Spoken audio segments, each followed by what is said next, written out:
में ज़रूर सुने होंगे एंटी इनकम्बेंसी फैक्टर।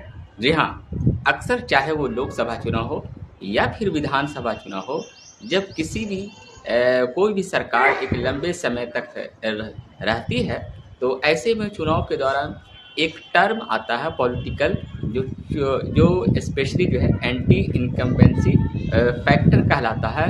और बोला जाता है कि एंटी इनकम्बेंसी फैक्टर की भी लहर है, और उससे जो है जो सत्ताधारी है वो उसके खिलाफ वोट जा सकता है।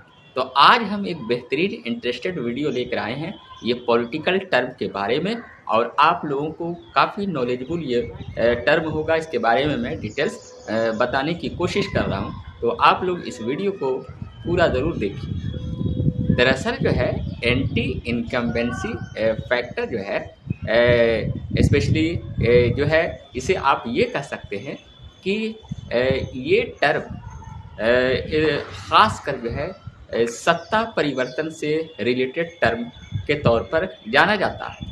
यानी कि जब कोई भी सत्ताधारी सरकार होती है, चाहे वो लोकसभा में हो चाहे विधानसभा में हो, तो जब एक लंबे समय तक सरकार रहती है और उस पर जो है कई तरह के जनताओं की शिकायत रहती है कि वो अलग अलग बुनियादी मुद्दाओं पर वो देख रेख सही से नहीं कर रही है, काम अच्छा नहीं कर रही है, या फिर करप्शन है, या फिर जो है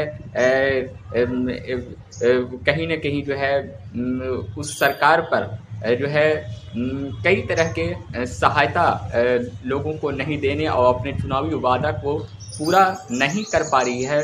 लंबे समय तक वो सरकार है और अब उसका जो काम काज है उसको जनता जो है उस वादे पर नहीं खरी उतरी है।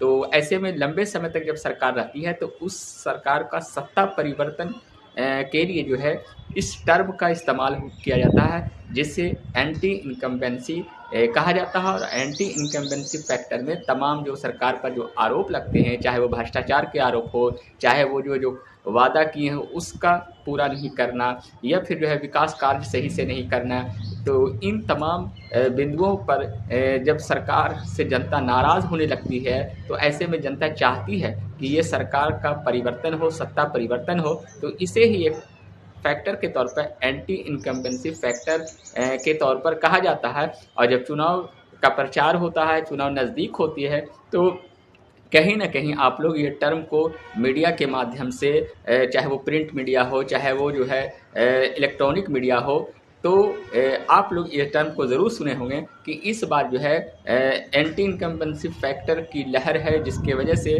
सरकार जो है उसको सीटों की संख्या कम हो सकती है। और जब चुनाव नतीजे जब आते हैं और वो सत्ताधारी परिवर्तन हो जाता है, सरकार गिर जाती है, तो उस टाइम भी ये टर्म का इस्तेमाल किया जाता है कि पिछले जो लंबे समय से विधानसभा हो या लोकसभा में वो सरकार थी, तो एंटी इनकम्बेंसी फैक्टर के तौर पर बहुत ज़्यादा इस बार देखा गया, जिसकी वजह से कहीं ना कहीं जो है सत्ताधारी सरकार को नुकसान हुआ और वो सरकार गिर गई। तो आज आप लोग ये समझ गए होंगे कि एंटी इनकम्बेंसी क्या है, और एंटी इनकम्बेंसी फैक्टर जिसमें तमाम चीज़ होते हैं वो है। मोटे तौर पर ये समझ सकते हैं कि लंबे समय तक कोई सरकार रहती है और उससे जनता उनके कामों से संतुष्ट नहीं होती है, वो परिवर्तन चाहती है, तो उसे हम एंटी इनकम्बेंसी फैक्टर कहते हैं। जी हाँ, अब हम बात करते हैं एक और टर्म की जिसकी चर्चा कम होती है, वो है प्रो एंटी इनकम्बेंसी। जी हाँ, तो एंटी इनकम्बेंसी फैक्टर तो आप लोग जान गए। प्रो एंटी इनकम्बेंसी क्या है? दरअसल जो है एंटी इनकम्बेंसी फैक्टर में हुआ कि उस लंबे समय से है, तो जनता अब बदलाव चाहती है, परिवर्तन चाहती है। पर अगर कोई सरकार जो है लंबे समय से है, लेकिन जब चुनाव नज़दीक आया जिस साल, और उन्होंने जो है कुछ जो वादे किए थे उसको पूरा किया या पूरा करने की शुरुआत कर दी, तो कहीं ना कहीं जो एंटी इनकम्बेंसी फैक्टर का जो डर था, वो डर को वो उस प्रभाव को कम जो सरकार करने में सफल हो गई, तो वो हो गया प्रो एंटी इनकम्बेंसी। जी हाँ, यानी कि एंटी इनकम्बेंसी फैक्टर को कम करने के लिए सरकार ने अपने वादे को चुनाव के नज़दीक आने के बाद जल्दी से उस पर कई चीज़ों का काम कर लिया। तो एंटी इनकम्बेंसी फैक्टर से वो सरकार बच गई। तो एक तरह से एक टर्म होता है जो प्रो एंटी इनकम्बेंसी भी कहलाता है। तो आज आपको एक दिलचस्प इंटरेस्टेड हम पॉलिटिकल टर्म के बारे में बताया कि एंटी इनकम्बेंसी फैक्टर क्या है और प्रो एंटी इनकम्बेंसी फैक्टर क्या है। शुक्रिया।